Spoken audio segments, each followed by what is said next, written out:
भक्तों के चरित्र में हनुमान जी का चरित्र बहुत ही महत्वपूर्ण है। भक्तों के चरित्र में हनुमान जी का चरित्र एक अद्भुत चरित्र है। महाभागवत हनुमान जी का चरित्र पराक्रम, शौर्य, बल और वीरता से भरा हुआ है। हनुमान जी का चरित्र ही हनुमान जी का नाम लेते ही पराक्रम, शौर्य, बल और वीरता कूट कूट के भरी होती है। हनुमान जी के नाम में ही है। केवल हनुमान जी का स्मरण करने से लगता है हाँ। तो ऐसे महाभागवत हनुमान जी का चरित्र आज श्रवण करते हैं। महाभागवत हनुमान जी भगवान राम के हर समय चरणों के आश्रित रहने वाले हनुमान जी बड़े बड़े बलशाली को तो हनुमान जी का चरित्र सुनते हैं, सभी ध्यान पूर्वक सुने। श्री हनुमान जी भगवान की दास्य भक्ति के आचार्य हैं। हनुमान जी दास्य भक्ति हैं, भगवान के दास्य भक्ति, दास्य भाव। तुम सेवक हम सरीखे। दास्य भाव मतलब भगवान और भक्त का भाव होता है। दास्य भगवान और भक्त का कोई दास्य भाव कहते हैं। तो हनुमान जी भगवान की दास्य भक्ति आचार्य हैं। हनुमान जी को आचार्य मतलब भक्तों में आचार्य हैं। दास्य भाव में जो भी भक्त हैं उनके आचार्य हनुमान जी हैं। वे स्वयं कहते हैं जो दास्य भाव रखते हैं भगवान के प्रति दास्य भाव, तो हनुमान जी का चरित्र उनके लिए बहुत आवश्यक है। जो भगवान को दास्य भाव से मानते हैं कि मैं दास और भगवान स्वामी, भगवान का मैं सेवक हूँ, भक्त हूँ, तो हनुमान जी का चरित्र जरूर सुने। वे स्वयं कहते हैं दासोहम कौशलेंद्र से, अर्थात मैं कौशलेंद्र श्री रामचंद्र जी का दास हूँ। मैं कौशलेंद्र श्री रामचंद्र जी का दास हूँ। श्री हनुमान जी के जन्म के संबंध में यह कथा प्रसिद्ध है। श्री हनुमान जी के जन्म के संबंध में यह कथा प्रसिद्ध है कि अपने इष्ट देव प्रभु श्री राम जी की सेवा करने के लिए स्वयं भगवान शंकर ही रुद्र रूप छोड़कर श्री हनुमान जी के जन्म के संबंध में यह कथा प्रसिद्ध है। अपने इष्ट देव प्रभु श्री राम जी की सेवा करने के लिए स्वयं भगवान ही रुद्र रूप छोड़कर वानर रूप अवतरित हुए थे। भगवान शंकर ही हैं, रुद्र रूप छोड़ के और वानर रूप में अवतरित हुए, वही हनुमान जी हैं। गोस्वामी जी शंकर जी जो हैं वो भी भगवान के भक्ति कहते हैं अपने आप को, और उसी रूप में हनुमान जी के रूप में आए, वो भी भक्ति हैं। तो दोनों तरह से तो शंकर जी भगवान के भक्ति मानते हैं अपने आप को। गोस्वामी जी इस तथ्य को दोहवाली में इस प्रकार निरूपित करते हैं, अर्थात सज्जन उसी शरीर का आदर करते हैं जिससे श्री राम से प्रेम हो। जो सज्जन है उसी शरीर का आदर करते हैं। सज्जन मतलब हाँ, भगवान के भक्त। सज्जन मतलब होता है धर्म पर चलने वाला, भक्ति के मार्ग पर। संत तो सज्जन उस शरीर का आदर करते हैं जिससे श्री राम में प्रेम हो। इसी स्नेहवश रुद्रदेह त्याग कर हनुमान जी ने बानर का शरीर धारण किया। रुद्रदेह भगवान शंकर का रुद्रदेह, उसको त्याग के और बानर रूप में अवतरित हुए। इसी प्रकार श्री राम जी की सेवा का आनंद अपने मन में जानकर ही ब्रह्मा जी, जामवंत और शंकर जी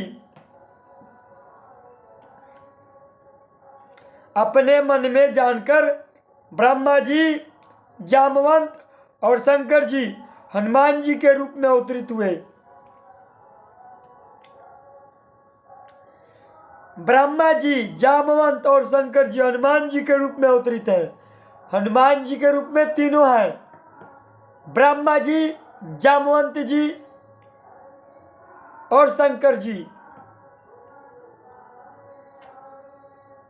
साक्षात श्री हरि भक्तों पर कृपा करने के लिए, जगत के कल्याण के लिए और संसार में धर्म की स्थापना के लिए नाना अवतार धारण करते हैं।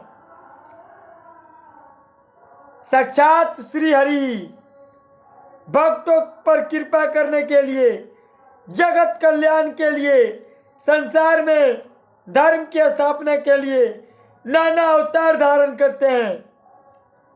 बहुत से प्रकार के रूप भगवान धारण करते हैं धर्म की स्थापना के लिए, लोक मंगल के लिए। नर नारायण इन दो रूपों में बद्री का आश्रम में तप करते हैं। श्री कृष्णचंद्र अर्जुन के रूप में वही द्वापर के अंत में पृथ्वी पर अवतीर्ण हुए। श्री कृष्णचंद्र और अर्जुन के रूप में वही, अर्जुन के रूप में भी भगवान ही है। देख लो, जिनको लगता है कि अर्जुन कौन है, तो कृष्ण रूप में और अर्जुन के रूप में, दोनों रूप में आ रहे हैं भगवान। अर्जुन रूप में वे ही द्वापर के अंत में पृथ्वी पर अवतीर्ण हुए। द्वापर के अंत में अर्जुन पांडवों में झमेले। द्वापर के अंत मतलब महाभारत, जब अंतिम उस समय भगवान और अर्जुन आए थे। अर्जुन पांडवों में झमेले भाई थे, मझले भाई थे। अर्जुन जो थे पांचों पांडवों में मझिले भाई थे। मझिला कहा जाता है बीच को। अर्थात युधिष्ठिर तथा भीमसेन ने, अर्जुन छोटे थे, नकुल तथा सहदेव बड़े। श्री कृष्णचंद्र के समान ही उनका वर्ण नवजलधर श्याम था। वे कमल नेत्र एवं अजान बाहु थे। भगवान व्यास ने तथा भीष्म पितामह ने अनेक बार महाभारत में कहा है कि वीरता, स्फूर्ति, ओज, तेज, शस्त्र संचालन की कुशलता और अस्त्र ज्ञान में अर्जुन के समान दूसरा कोई नहीं है।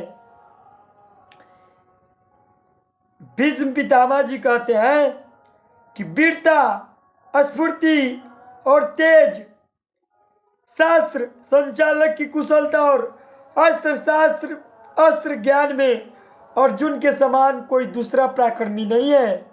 कौन कह रहे हैं? भीष्म पितामह जी।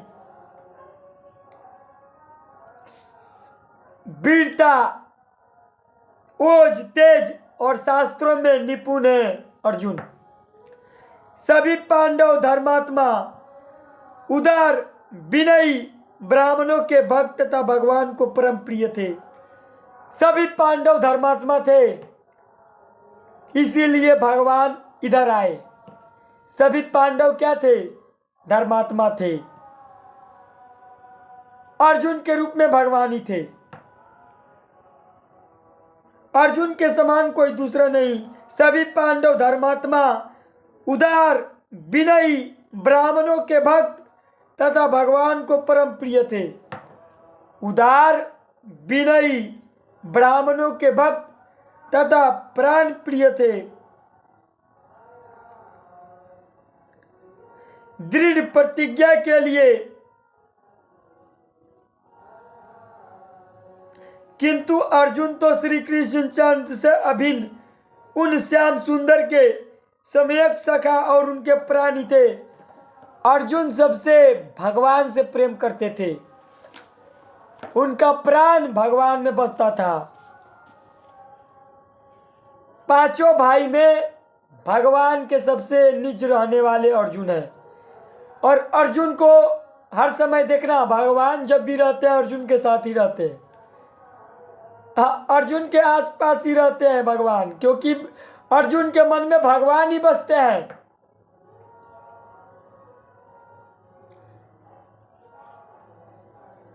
दृढ़ प्रतिज्ञा के लिए अर्जुन की बड़ी ख्याति है। दृढ़ प्रतिज्ञा के लिए भक्तों का चरित्र बहुत ही ध्यान से सुनना चाहिए, बहुत महत्वपूर्ण है। बहुत ही गुड बातें हैं जीवन में धारण करने के लिए। भक्तों का चरित्र केवल सुनना नहीं जाए कि भक्तों का चरित्र सुन लिए आनंद आ गया, नहीं। देखो और कैसे कैसे भक्तों का प्रभाव होता है। किंतु अर्जुन तो श्री कृष्ण तो अभी नहीं, श्याम सुंदर सम्यक सखा और प्राणी थे। दृढ़ प्रतिज्ञा के लिए अर्जुन की बड़ी ख्याति थी। एक बार जो प्रतिज्ञा कर लिया फिर पीछे नहीं हटना। दृढ़ प्रतिज्ञा ये अर्जुन का स्वभाव ही था। देखो, बेटा को, पुत्र को महाभारत के युद्ध में घेर के और छल के द्वारा सबने मार दिया अर्जुन के पुत्र को। अर्जुन ने प्रतिज्ञा किया था कि सूर्योदय जब होगा उसके पहले मैं विनाश कर दूंगा। जो मेरे पुत्र को मारा है मैं उसको जरूर, और नहीं मार पाया तो मैं अग्नि में अपने आप को डाल दूंगा। तो अर्जुन प्रतिज्ञा करते हैं और प्रतिज्ञा पर वचन बंद होते हैं। पर जिसके ऊपर भगवान की कृपा है उसकी प्रतिज्ञा कैसे निष्फल हो सकती है? अर्जुन की प्रतिज्ञा तो करते हैं, पर प्रतिज्ञा पूर्ण कौन करता है? भगवान। आगे सुना जाए। दृढ़ प्रतिज्ञा के लिए अर्जुन की बड़ी ख्याति है। पूर्व जन्म के कई साप वरदान के कारण पांचाल राजकुमारी द्रौपदी विवाह पांचों पांडवों से हुआ। पूर्व जन्म के कई श्राप के कारण, कोई श्राप ऐसा था पंचाली, द्रौपदी को कोई ऐसा श्राप मिला था पूर्व जन्म के कि एक पति के साथ नहीं रह पाओगी। हाँ, श्याम पूर्व जन्म के कई श्राप वरदान के कारण पांचाल राजकुमारी द्रौपदी का विवाह पांचों पांडवों से हुआ, श्राप के कारण हुआ। संसार में कला की मूल तीन ही वस्तुएं हैं। कला की तीन वस्तुएं, स्त्री, धन और पृथ्वी। संसार में जो भी कला मतलब लड़ाई झगड़ा मारपीट, तो सबसे ज्यादा इन तीन चीजों पर, स्त्री के लिए, धन के लिए और जमीन के लिए, जमीन यानी पृथ्वी के लिए। संसार में इन तीनों चीजों पर ज्यादा लड़ाई झगड़ा मारपीट होता है। स्त्री के लिए सबसे खतरनाक है स्त्री। अगर तीनों में पूछा जाए तो सबसे खतरनाक स्त्री है। स्त्री के लिए देखो, महाभारत युद्ध हुआ स्त्री के कारण ही। तो कला की 3 वस्तुएं हैं संसार में, स्त्री, धन और पृथ्वी। इन तीनों में भी स्त्री के लिए जितना रक्तपात हुआ उतना ही किसी के लिए नहीं हुआ। इन तीनों में स्त्री के लिए जितना रक्तपात हुआ, अभी बताए, सबसे बड़ा कलकला ये स्त्री बला है। सबसे बड़ा कलकला ये स्त्री बला है। स्त्रियों से दूरी। भाई जमीन तो भाई चलो ले जाओ, जमीन नहीं चाहिए, पर स्त्री का आसक्ति खत्म करवा देती है। सबसे बड़ा स्त्री बला, संसार में सबसे बड़ा विध्वंस का कारण स्त्री को माना गया है। माना नहीं गया है स्त्री बला। बला का मतलब होता है जैसे 2 पार्टी के बीच में खड़े हैं, वैसे स्त्री अगर 2 पार्टी के बीच में खड़ी है तो समझ लो दोनों का खत्म हो गया, दोनों नहीं बचेगा। अब बीच में स्त्री खड़ी है तो दोनों नहीं बचेगा। तो भाई जमीन तो हो सकेगी किसी के मन में आ जाए, ले भाई तू ही ले जा। और धन, मान लो धन कोई अच्छा है तो आधा धन दे देगा, आधा ले लेगा। स्त्री बला है भाई। स्त्री के आकर्षण में बड़े बड़े खत्म हो जाते हैं। संसार में सबसे बड़ा खतरनाक क्या है? स्त्री बला। इन तीनों में सबसे स्त्री के लिए जितना रक्तपात हुआ उतना किसी के लिए नहीं हुआ। स्त्री के लिए बहुत ज्यादा रक्तपात हुआ। एक स्त्री के कारण भाइयों में परस्पर वैमनस्य न हो, इसलिए देवऋषि नारद जी की आज्ञा से पांडवों ने नियम बताया कि प्रत्येक भाई 2 महीने 12 दिन के क्रम से द्रौपदी के पास जाएं। पांडवों में भी लड़ाई झगड़ा होने लगा, इसलिए देवऋषि जब भी 2-3 मेल में झगड़ा होता है नारद जी पहुंच जाते हैं। नारद जी यही हैं तो बिचवनिया होते हैं। नारद जी को बिचवनिया माना जाता है। नारद जी का जब चरित्र पढ़ोगे तो हर समय वो बिचवनिये होंगे। 2 पार्टी के बीच में झगड़ा होगा, पहुंच जाएंगे। हाँ देखो, जब राक्षसों में और देवताओं में युद्ध होता तो उसमें पहुंच गए, और जिसके बल ज्यादा होता उधर ही झूल जाते हैं। राक्षसों को भी बढ़ावा देते हैं नारद जी। राक्षसों को कभी कभी बहुत बढ़ावा दे देते हैं, और देवताओं को तो कहो मत। झगड़ा लड़ना है नारद जी। एक तो भगवान के भक्त हैं और बीच में टपक जाते हैं नारायण नारायण नारायण। अब नारायण नारायण हुआ तो समझो कि हो गया। तो नारद जी, देवऋषि नारद जी आज्ञा से पांडवों को नियम बताया। पांडवों को देवऋषि नारद जी ने बताया कि 2 महीने 12 दिन के क्रम से द्रौपदी के पास जाएं, जाते रहें। हर एक भाई को 2 महीना 12 दिन। हाँ, द्रौपदी भी बहुत सुंदर, बहुत सुशील। हाँ, द्रौपदी भी बहुत तेजवान, रूपवान। तो ऐसे स्त्री को देखकर कौन ना मोहित हो जाए। संसार के मलमूत्र के भांड को, शरीर को तो देखकर सब ढूले पड़े हैं।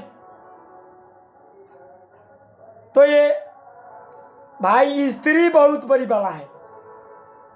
यदि एक भाई एकांत में द्रौपदी के पास हो और दूसरा वहां उसे देख ले तो वह 12 वर्ष का निर्वासन स्वीकार करे। यदि एक भाई एकांत में द्रौपदी के पास हो, दूसरा वहां उसे देख ले तो 12 वर्ष का निर्वासन स्वीकार करे। कितने वर्ष का? 12 वर्ष का। मतलब एक भाई है, उसी के समय दूसरा भाई चला गया, अगर उसने देख लिया तो 12 वर्ष का निर्वासन स्वीकार करे जो देख लिया। एक बार रात्रि के समय चारों ने एक ब्राह्मण की गाय चुरा ली चारों ने ब्राह्मण की गाय चुरा ली।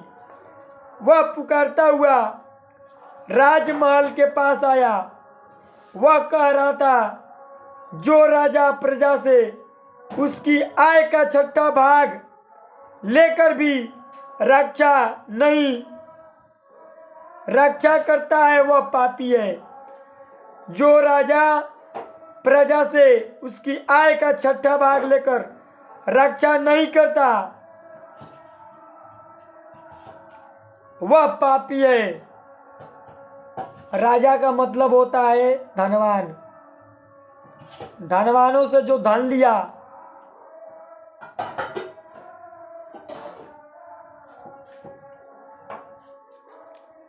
और रक्षा न कर पाया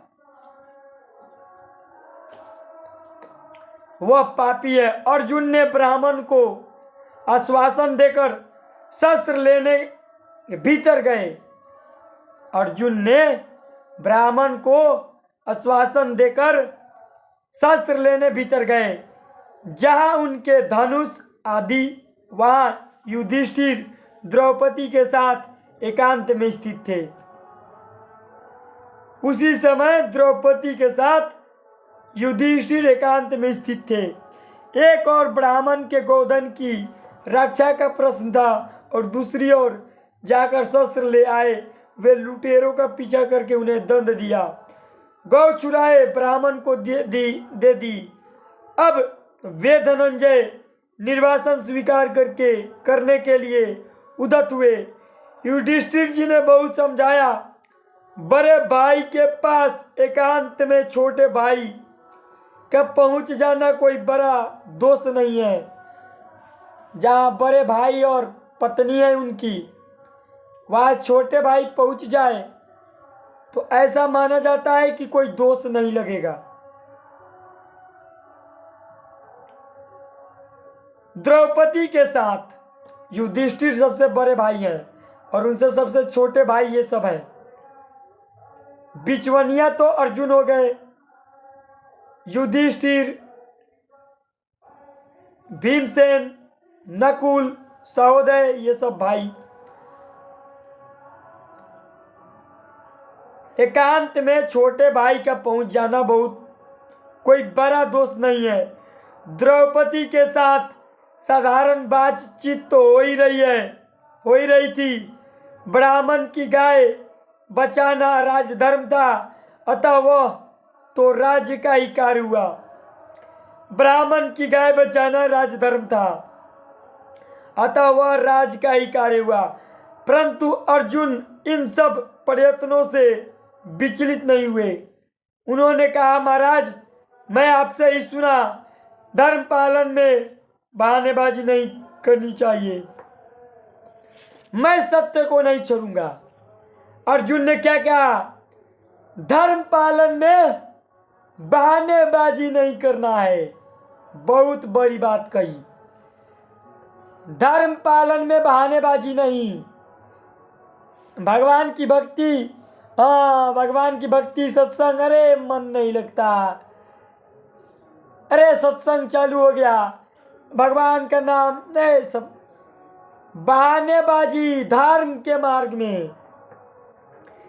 धर्म, मैंने आज से ही सुना है कि धर्म पालन में बहानेबाजी नहीं करनी चाहिए।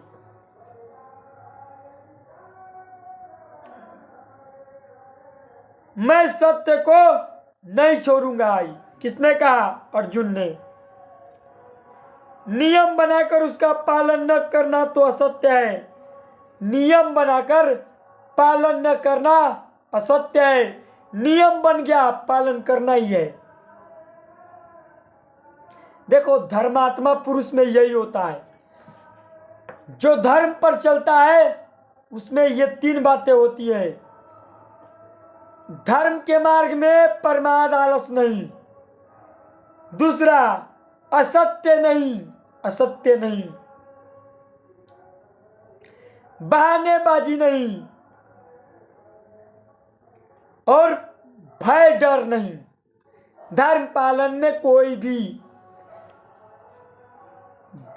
भी आ जाए, अर्जुन कह रहे हैं धर्म पालन में कोई भी बहानेबाजी नहीं।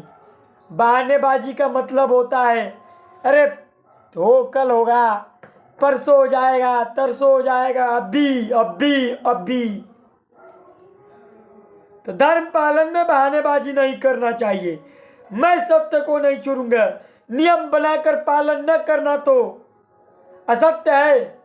जिसने नियम बना लिया, किया जिससे ये नियम, तो पालन जो नहीं कर रहा है वो असत्य। मतलब असत्य मतलब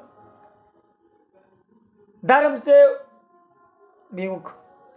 इस प्रकार बड़े भाई वचनों का लाभ लेकर अर्जुन विचलित नहीं हुए। इस प्रकार बड़े भाई के वचनों का लाभ लेकर अर्जुन विचलित नहीं हुए। उन्होंने स्वेच्छा से निर्वासन स्वीकार किया। बड़े भाई युधिष्ठिर के वचनों का लाभ लेकर अर्जुन विचलित नहीं हुए हैं। धर्म पर जो टीका होता है उसका वाणी भी वैसे ही होता है। उसकी वाणी भी वैसे ही तार के तरह, करंट के तरह तेज होगी। जो धर्मात्मा पुरुष होगा उसकी वाणी भी कैसी होगी? करंट के तरह। अधर्म करने वालों को वो वाणी अंदर हलचल मचा देगी, हलचल।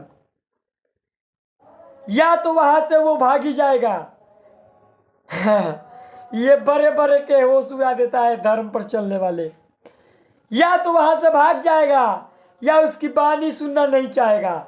इतना करंट की तरह होता है धर्म पर चलने वाले की वाणी। अर्जुन को बताया युधिष्ठिर ने। अर्जुन विचलित नहीं हुए क्योंकि वो भी धर्मात्मा थे। अर्जुन भी धर्मात्मा थे तो भाई धर्मात्मा की बात को उतना मानेगा क्या? जीवन ही है। अब कोई संत की बात कोई संत सुने तो बुरा नहीं लगेगा, संसारिक जीव सुने तो बुरा लग जाएगा, क्योंकि वो अप्लाई नहीं कर पा रहा है। संसारिक जीव अप्लाई नहीं कर पा रहा है। संतों ने कहा कि ये गंदे आचरण छोड़ दो, तो वो नहीं छोड़ पा रहा है। अब क्या होगा? वो वाणी को नहीं मान पाएगा, उसका हृदय जलेगा, वो दूर हो जाएगा संतों से। वही वो संत की वाणी एक संत सुनेंगे तो नजदीकी हो जाएगी, क्योंकि दोनों एक ही रास्ते के हैं।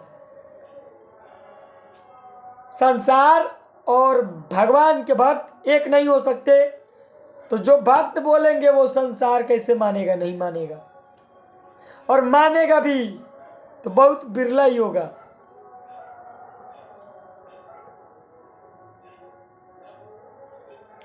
उन्होंने कहा महाराज मैं आपसे ही सुना है। वचनों का लाभ लेकर अर्जुन विचलित नहीं हुए।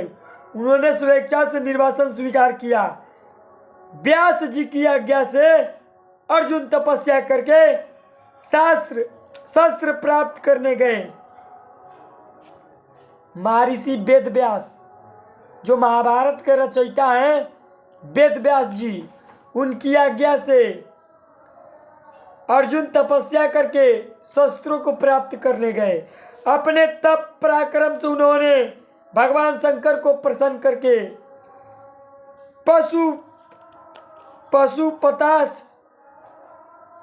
पशुपतास्त्र प्राप्त किया। भगवान शंकर के सबसे तेज पशुपतास्त्र है। दूसरे लोकपाल ने भी तो भगवान शंकर को प्रसन्न करके अर्जुन ने पशुपतास्त्र शास्त्र लिया। दूसरे लोकपालों ने भी प्रसन्न होकर दूसरे लोकपाल, अर्जुन के तपस्या से दूसरे लोकपाल भी प्रसन्न हो गए, होकर अपने अपने दिव्य शास्त्र उन्हें दिए। एक भगवान की आराधना से सब प्रसन्न हो जाते हैं, ध्यान रखना। भगवान शंकर की आराधना किए और सब पशु पशास्त्र लोकपाल सब प्रसन्न हो गए, अपने अपने दिव्य शास्त्र उन्हें दिए। इसी समय देवराज इंद्र सारथी मातली रथ लेकर उन्हें बुलाने आया। उस पर बैठकर वे स्वर्ग गए। वहां देवताओं को द्रोही असुरों की उन्होंने पराजित किया। वही चित्रसेन गंधर्व से उन्होंने नृत्य गान वाद की कला सीखी। देवताओं की द्रोही असुरों को उन्होंने पराजित किया। इसी समय देवराज इंद्र सारथी मातली रथ लेकर उन्हें बुलाने आए। उस पर बैठकर वे स्वर्ग गए अर्जुन, और वहां देवताओं के द्रोही असुरों को उन्होंने पराजित किया। अर्जुन को इंद्र ले गए अपने स्वर्गलोक, और वहां असुरों को पराजित करके देवताओं को विजय करवाया। वही चित्रसेन, देखो अर्जुन कितने बलशाली है। इंद्र को भी अर्जुन के सामर्थ्य पता चल गया। वही चित्रसेन गंधर्व से उन्होंने नृत्य गान वाद की कला सीखी। अर्जुन एक बार स्वर्ग गए। इसी समय अर्जुन को एक बार आता है कि स्वर्ग गए थे, और स्वर्ग की अप्सरा उनको देखकर मोहित हो गई थी। इंद्र की जो पत्नी कहलाती है वो मोहित हो गई थी। तो यह परीक्षा था